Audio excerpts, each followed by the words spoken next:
mirando por una ventanita me da la impresión de que salió un poquito el sol. ¿Sí? Me confirma desde el Servicio Meteorológico Nacional que salió un poquito el sol. Y eso gracias a ustedes, chicos, que están ahí iluminando este programa. Muy bien. Tenemos un aniversario para comentar y cuando hay aniversarios está sentado en este micrófono Sebastián Izquierdo. Buenas tardes. ¿Cómo va aquí? Qué bien, ¿Qué acá haces? andamos. Bienvenido, amigo. Bien, Bienvenido. Feliz porque salió el sol, digamos. Sí, claro que sí, claro que sí. Después de tanta tormenta, Santa Rosa y otras santas más, que no sé si eran tan santas, pero bueno, vamos a ver. ¿Qué se conmemora hoy que merece este recuerdo? Bueno, hace poco recordamos lo de Hiroshima, que fue el final de la Segunda Guerra Mundial. Ahora Exacto. vamos a recordar el principio. El 1 de septiembre de 1939, la invasión germana de Polonia. La invasión nazi, digamos, Nazi, de Polonia, claro. mejor dicho. Pero para eso hay que ir un poquito para atrás, como es siempre. como es sabido. El nazismo como fenómeno político, como institución, ha sido uno de los fenómenos más estudiados por la historiografía a nivel mundial. Ajá. Uno de los 3 o 4 tópicos que más libros hay de historia son el nazismo, Egipto, Roma y la crucifixión de Jesús. Oh, mirá, a Porque ese nivel están los nazis. Claro, porque realmente hay interpretaciones historiográficas de todo, porque siempre a nivel mundial hay otras experiencias de histeria colectiva, como puede ser el gobierno talibán, Pol Pot, o digamos, no sé, el gobierno de Macías, que fue un tipo que mató al 20% de la población a golpe de machete, que insultaba a gente porque era nacional. Pero digo, el nazismo es un Muy parecido a Milei ese, claro. ¿no?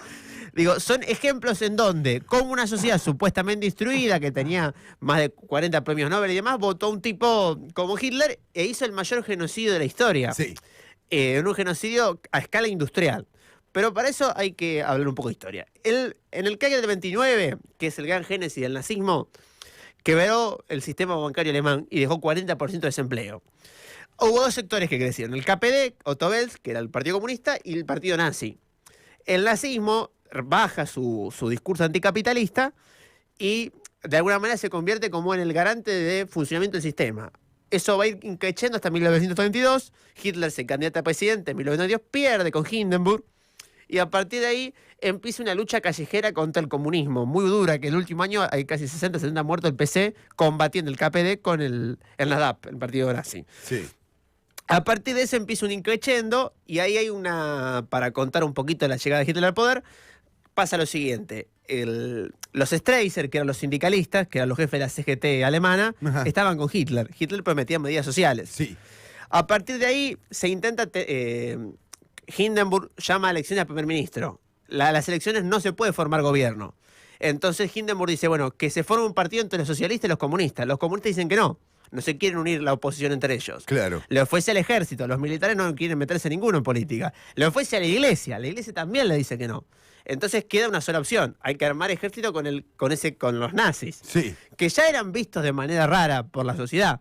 Ya la propia sociedad alemana lo veía como un tipo un tanto extraño. La derecha tradicional decía, bueno, este tipo puede servir para ordenar el quilombo callejero extraordinario. Había 40% de desempleo. Había ciudades que había más desempleados que ocupados. Múnich. Terrible, terrible. Entonces, ¿qué es lo que sucede? Se intenta tentar una parte del partido, los Streicher, para que rompan el partido nazi y formen gobierno con los nacionalistas de derecha, con la derecha común. ¿Qué pasa? La mujer de Streicher lo escucha y lo llama a Hitler. Hitler lo llama a Streicher y le dice, si vos haces eso, yo me pego un tiro. Streicher no se anima a romper el partido y queda una sola opción, darle el gobierno a Hitler. Claro. Hitler va con von Papen, que era un nacionalista común. Finalmente, von Papen decía que era un tipo 2 y que Hitler era un estúpido, una cosa así. Y dice, bueno, denle el poder a este hombre y en 6 meses lo sacamos. Lo sacamos, claro. Bueno, le dan el poder a Hitler. Ay, mira el quilombo que armó. Claro, Hitler pide 2 ministerios, el ejército y la policía, para los muchachos. Como Patricia Bullrich. Claro, claro, 1933. Bueno, al poquito tiempo se prende fuego el Reichstag, encuentran a un sordomudo semidesnudo ahí, que dicen que en su delirio psicológico prendió fuego el Reichstag. Este hombre era hermano menor de un dirigente del PC, eso ilegaliza el Partido Comunista, y con eso Hitler dice, denme todos los poderes a mí, en 6 meses se los devuelvo. Sí, bueno. Claro.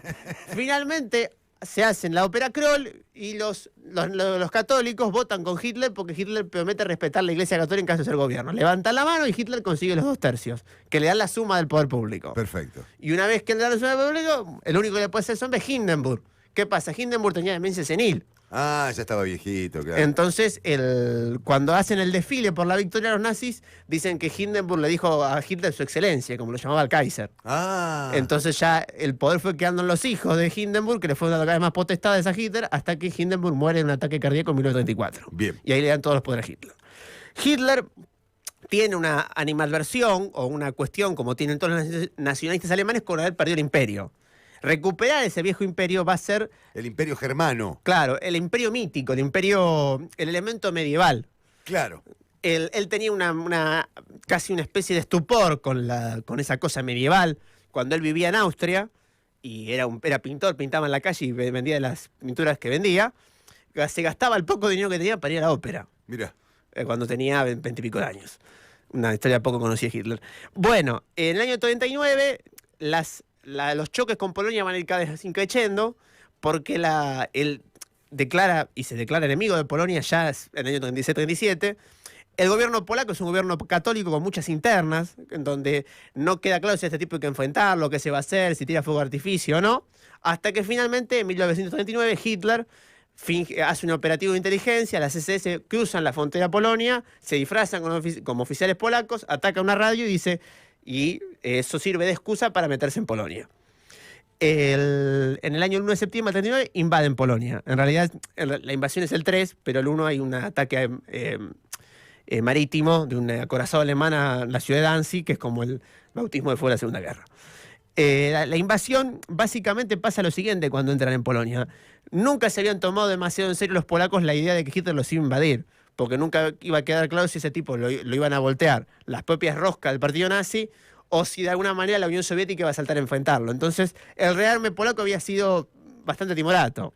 Eso es lo que hizo que la fuerza alemana fuera arrolladora. Claro, porque tomaron Polonia en 10 minutos. ¿Sí? Claro, menos de un mes. Que en realidad las 3 semanas últimas es el sitio de Varsovia, el sitio de la capital. Claro. Bueno, y ahí es donde está la famosa foto, hay varias películas polacas donde tiran la caballería contra los tanques. Claro. Que es una carnicería. Masacre. Claro. La resistencia polaca, aún así, fue muy importante con una disparidad de medios absoluta. Dicho sea de paso, también fueron invadidos por los soviéticos, porque hay un pacto entre Hitler y Stalin para Hitler ganar tiempo para después invadir la Unión Soviética. Claro. Entonces, ante 2 invasiones con una fuerza superior y una desorganización política muy marcada, Polonia sucumbió en menos de un mes. Claro. Ahí es donde podemos hablar del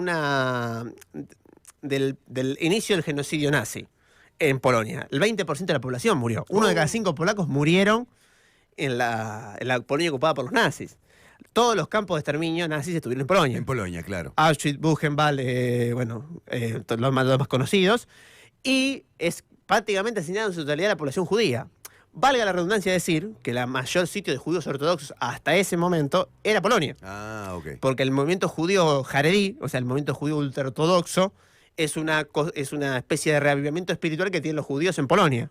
Ahí es donde, de hecho, la sinagoga más grande del mundo hasta ese momento estaba en Varsovia. Claro. Recordarán todos la película La lista de Schindler con Liam Neeson, en donde se muestra la enorme persecución a los judíos. Las minorías étnicas que había en Polonia eran enormes, porque era un país que había servido de refugio a las persecuciones que había habido a esas minorías en Europa, digamos, en lo que llamamos la Europa Latina. Uh-huh.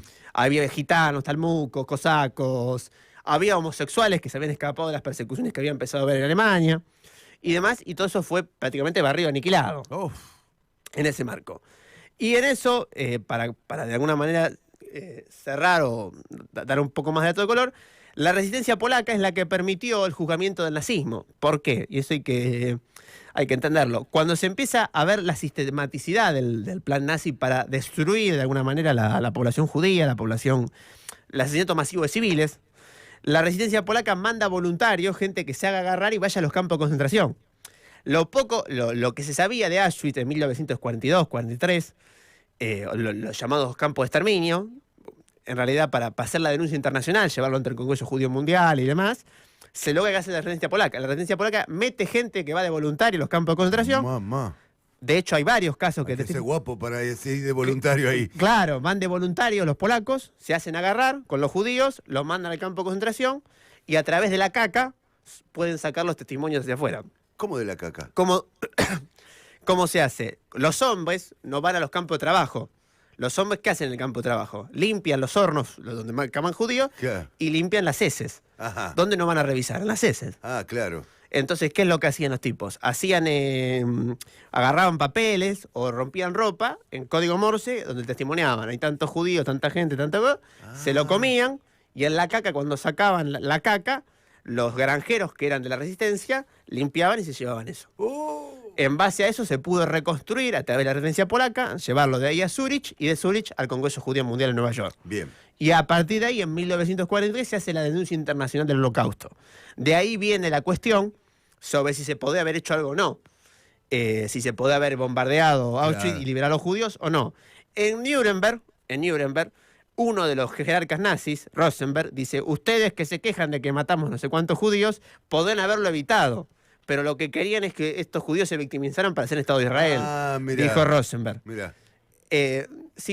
¿Por qué no se bombardeó? No, de hecho hay una teoría, y eso hay que, para cerrar un poquito, la Unión Soviética nunca aceptó el Holocausto. Stalin siempre dijo: murieron más civiles soviéticos que judíos. Sin duda, sí. Cosa que es cierta. Es cierta. Pero ¿qué pasó?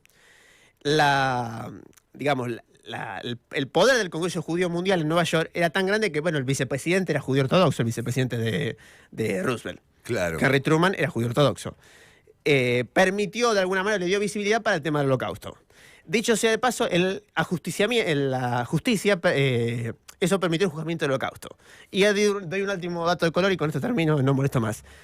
Cuando se habla de los 30.000 desaparecidos, Sí. y dicen que hay solamente 9.000, solamente hay 3.600.000, 3 millones y medio de judíos con nombre y apellido. Ajá. En la época de Nuremberg había 200.000 con nombre y apellido. Claro. 6 millones es una estimación. Sí, claro. Pero nadie le dice, nadie va al Congreso Judío Mundial y dice: no murieron 6 millones. Murieron 3 millones, 300. Porque acá tengo la lista. Sí. Claro, bueno, porque hay destrucción de la masa cadavérica. Claro.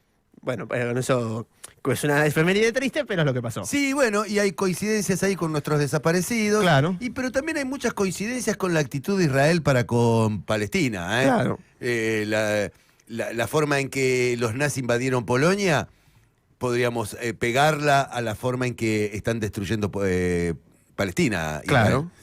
Qué bárbaro, ¿no? Las Sí. víctimas, cómo se pusieron en victimarios. Claro. Qué bárbaro. Buen trabajo, muy buen trabajo. Y quédate acá porque nos vamos, ya está. Ya no